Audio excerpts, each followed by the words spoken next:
皆さんこんにちは。好奇心 TV です。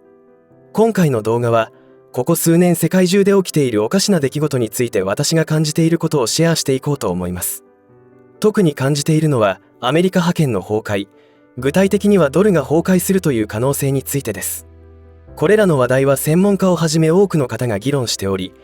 意見は真っ二つに割れています。プレッパー的な発想をする私からすると、少しでも可能性があるのならドル崩壊で自分や家族にどんな災難が降りかかるかを考え準備するということになるのですが、それは投資家の人たちにしても同じだと思います。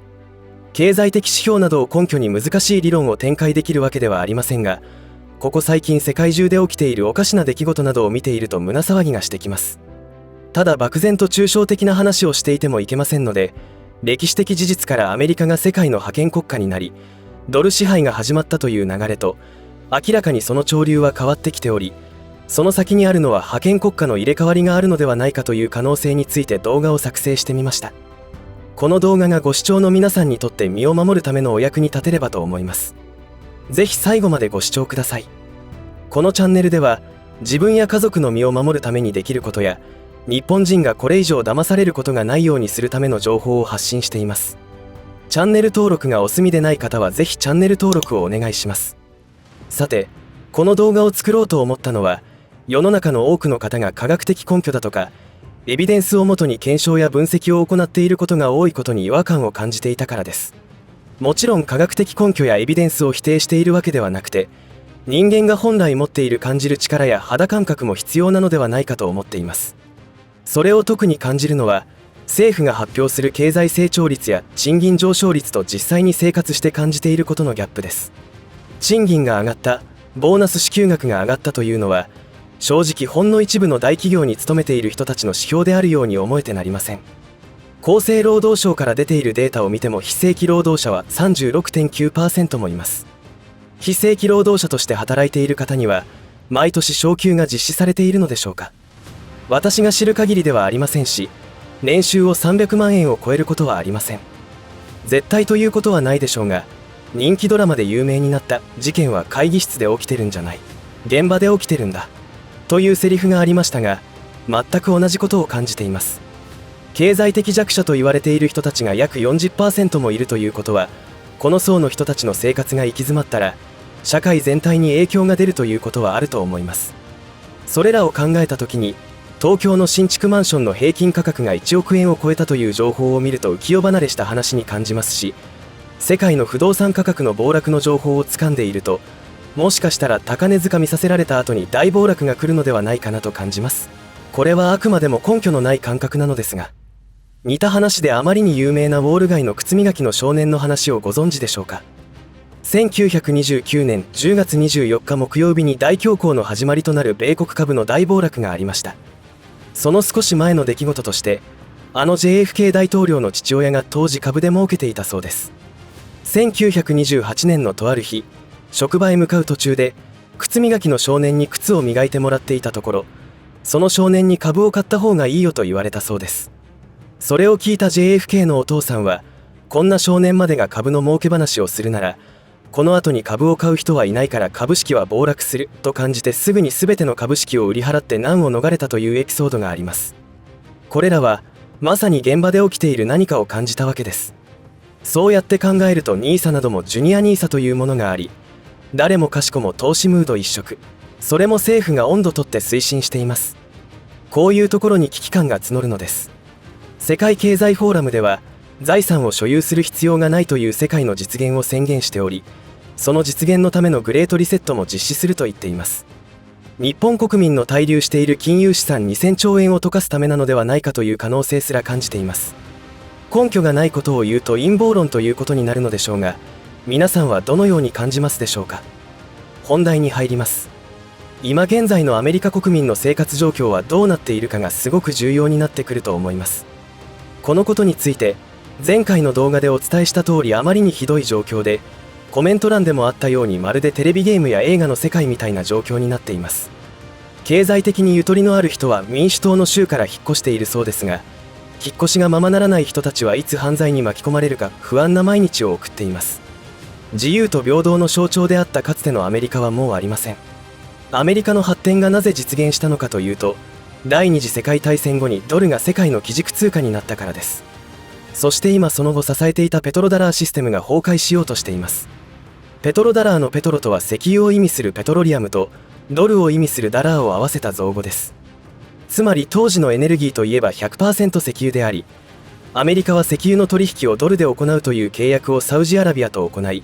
その見返りとして不安定な中東情勢においてアメリカが用心棒になるというものです。サウジアラビアは1974年にこの契約に同意して、その後 OPEC 石油輸出国機構の全メンバーも同意したことにより、ドルが世界の石油を支配することになったという経緯があります。こうしてアメリカがペトロダラーシステムを使ってとんでもない富を得ることになったわけですが、ポイントは何かというと2つあって、1、石油の取引は全てドルで行うこと。2、石油輸出国は石油を売った利益でアメリカ国債を買うことということです。これは本当にすごい画期的なシステムであり、言い換えれば軍事力に物を言わせて利益を貪るという、まるで大人になったジャイアンという感じです。こうなると自分でお金を印刷して世界中から欲しいものをほぼタダで手に入れることができ、世界中の国が貿易をするために必要なドルを交換しに来るので、その手数料だけでもすごいことになるでしょうし、最終的にドルはアメリカに集まってくるという異次元の集金システムを構築して反映したというわけです。だから圧倒的な軍事力を保有することもできますし、ドルを武器化して経済制裁によって相手を屈服させようとする暴挙を続けています。当然その反発も激しくなってきており、ペトロダラーシステムに陰りが出てきているのが今現在です。日本の国内メディアではあまり大騒ぎすることもないという空気を作っていますが、それは当然でアメリカの国債を一番保有しているのが日本であり、世界で唯一1兆ドルを超えている国だからです。もしドルに何かあったら日本経済も共倒れということになりますから、本当のことは言えないでしょう。そういったこともあり、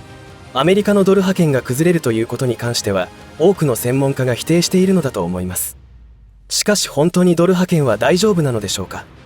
確かに過去数回にわたってペトロダラーシステムから離脱しようとしたケースがありましたが、アメリカの暴力、いや軍事力と経済力によってねじ伏せてきました。2003年に勃発したイラク侵攻がありましたが、きっかけは2000年に自国の石油事業の決済をドルからユーロに変えようとしたことが発端となり、アメリカから経済制裁を受けることになりました。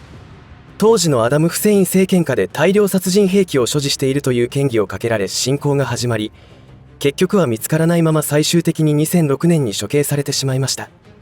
当時の記憶では日本のマスコミもフセイン大統領のことをかなり悪者だと報道していたと思います。実際は全然そうでもなかったという情報もありますし、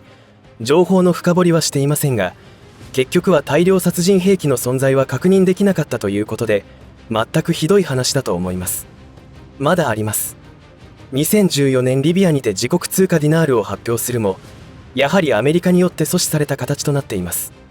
その後起きたことといえば、2017年にベネズエラは人民元にて石油取引を行うと発表したことによって経済制裁を受けています。そして最近ではアメリカ主導で強力なロシアに対する経済制裁を行っておりますが、さほど効果がないという情報と、かなり制裁が効いているという情報とに分かれておりまして、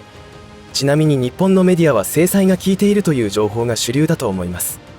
一方、情報通の YouTuber さんの動画を見ますと、マスコミではモスクワのマクドナルドの撤退など、多くのグローバル企業が撤退していると報道されていますが、実際は閉店したマクドナルドの隣でバーガーキングが営業しているということで、マスコミからの情報は鵜呑みにしない方が良いかもしれません。そして現アメリカ大統領がロシアに対する強硬な経済制裁をしてますが、ドル決済取引システムである SWIFT から締め出しており、貿易などの取引に支障が出ているといいます。そういった動きに日本も加担しています。経済産業省のホームページで対ロシア制裁の内容を確認しますと、おびただしい関連情報が出ています。さらに2023年5月にはロシアへの追加制裁として100の個人、団体の資産凍結を実施しています。そしてこれは致命的な失態だと思いますが、N から始まる西の軍隊のアジア事務所を東京に置くということで、日本は間違いなくロシアから敵国認定されていますので、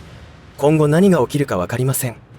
日本を盾にするという動きなのかもしれませんし、ウクライナとの紛争でロシアが劣勢というのがメディアの主流になっていますが、本当のところは逆なのかもしれません。分かりやすい例を一部だけ挙げましたが、世界の認識はアメリカの横暴ともいえる振る舞いには根強い反感を抱いているわけです。日本のメディアの偏向報道は世界からかなり低い評価を受けていますので、テレビ、新聞を情報源にしている人たちというのは大げさかもしれませんが、情報不足で命を落とすことになると思います。その良い例がお注射のことではないでしょうか。本当に悲しいことで、起きてからではもはや後悔してもしきれないことになっています。こういった構図は昨日今日始まったことではないわけで、30年以上も前から言われてきたことです。アメリカによる経済制裁の話に戻しますが、多くの国でアメリカによる経済制裁によって多くの被害を受けているわけですが、当然の動きとしてドルに支配されない体制を作ることを考え出すことになります。それがブリックスという経済圏の誕生につながっています。もしアメリカの思惑に外れたことをしたら、次に経済制裁されるのは自分たちであり、その場合国家や個人の資産が凍結されるかもしれないと警戒することになりますよね。なので中国、インド、ブラジル、ロシアを含む多くの国々がドルの支配から逃れるためにすぐに行動を起こしたというわけです。ブリックスという経済同盟を作ることだけでなく、具体的にアメリカ国債の売却を進めています。8月22日から南アフリカで行われたブリックス会議で、いよいよブリックス通貨が誕生するかもしれないと話題になっていましたが、そうではなく段階的に進めていくそうです。まずは自国通貨同士の貿易と決済システムの構築に力を入れていくということで、流れは明らかにドル離れとなっています。ブリックスのことについては以前に動画を作成していますので、そちらもご視聴いただきたいのですが、アメリカの凋落はカウントダウンになっていますので、マスメディアの情報を鵜呑みにせず自ら情報を取って考える力をつける必要がありそうです。そのブリックスですが、今回の南アフリカの会議で目玉となっているのはサウジアラビアとイランの参加だと言われています。というのも冒頭でお話しした通り、ペトロダラーシステムがスタートできたのはサウジアラビアからだったからです。ブリックス加盟国と今後増えていく参加国の特徴は、農作物や鉱物資源、原油などの資源国であり、アメリカをはじめとする西側陣営はそういった資源を持っていない国が多いし、歴史的に見ると植民地政策をずっと推し進めてきた国々であり、反対にブリックスは支配されてきた側の国々だという見方もできるかもしれません。アメリカの属国と言われている日本は、かつて大東亜共栄圏というものを提唱し、アメリカによる経済制裁によって開戦せざるを得ない状況になったわけで、結局日本は敗戦ということになりましたが、それによって独立する国が多く現れ、長きにわたった地獄のような植民地時代の終焉に多大な貢献をしました。今回ブリックスに参加表明している国々の中には、かつて植民地時代で辛い歴史を刻んできた国も多く、インドネシアやインドなどは先の大戦によって独立を得た国々です。だからブリックスという経済圏はドルによる植民地政策からの独立を目指しているということで、歴史は繰り返されるということも感じますし、残念ながら日本はアメリカ側にいます。これらの潮流というのはどんどん強くなっていくと思いますが、その時日本はどうするのか。このまま多くの国がドル離れをしていった時にはまさにグレートリセットが起きます。ろくでもない輩たちの考えるグレートリセットとは逆になるかもしれませんが、いずれにしても私たち庶民にはとんでもない試練が待ち受けていることになると思います。2008年のリーマンショックの引き金はアメリカの住宅ローン危機が発端でした。当時は1ドル120円でしたが、一気に76円にまで急激な円高が進みました。アメリカの不動産セクターを見ても危険な状態になっており、日本の不動産セクターは絶好調とは言わないまでも都内のマンション平均価格が過去最高になったりしておりますが、異常な物価高と出口が見えない状況で不動産ローンの支払い困難者の存在がどのくらいいるのか、統計に出てこない部分を考えると全く油断ができない状況だと思います。そしてペトロダラーシステムの危機によってドルが暴落すれば、世界最大の米国債保有国である日本経済はどうなるのか。1兆ドルを超える米国債を保有していますので、無傷で済むわけがありません。もしドルが暴落すれば、日本が保有する米国債の価値もまた暴落。日本経済は計り知れないダメージを受けることになるかもしれません。しかしブリックスにも問題は多く、それぞれの国の思惑が絡みますから一筋縄ではいかないでしょう。こういう時こそ、日本の和の精神を持って調和というもので世界を平和に導いてほしいのですが、今の日本の政治には全く期待ができません。ブリックスとは言わないまでも、世界最古の国家である日本が世界をまとめる経済圏を作るという構想を打ち出してほしいと思います。いかがだったでしょうか。今回は今確実に何かが起きており、時代の変化が訪れているという話をさせていただきました。特にペトロダラーシステムの崩壊については見解が分かれているところであり、両方の見解を聞いていて思うのは楽観論が多いということを感じています。懸念事項には触れるのですが、それでも最悪のことは起きないでしょうという論調です。何かが起きてほしいわけではありませんが、今の経済システムで不幸な人生を送らざるを得ない国、人々がかなり多いのが現実であるので、もっと多くの人が生きる希望、喜びに満ちた時代になってほしいと思います。そうなるには大きな痛みが伴いますが、今のまま放っておいてもろくでもない輩にとって都合の良い時代にするためのグレートリセットが行われ、大きな痛みが発生するだけでなく、デジタル技術をもとに可能となる新たな奴隷時代がやってくるわけですから、理想に向かっての痛みの方が希望が持てるのではないかと感じています。こうして動画を作成し、情報を発信するということを始めたことで、頭の中で曖昧に理解していたことを明確にすることができましたし、矛盾に対しての考察もかなりするようになりました。さらにはご視聴の皆さんからのコメントによって新たな見解、情報も得ることができており、私の成長につながっています。本当に大変感謝しております。これで世界中の人々に平和が訪れることを祈りつつ動画を終えたいと思います。最後までお付き合いありがとうございました。以上で今回の話は終わりとしますが、皆さんの応援が次の動画作成の力になりますので、いいねボタン、チャンネル登録、通知設定をオンにしていただけると嬉しいです。また、コメント欄へのご意見、ご感想の書き込みもいただけたら励みになります。最後までご視聴ありがとうございました。好奇心 TV でした。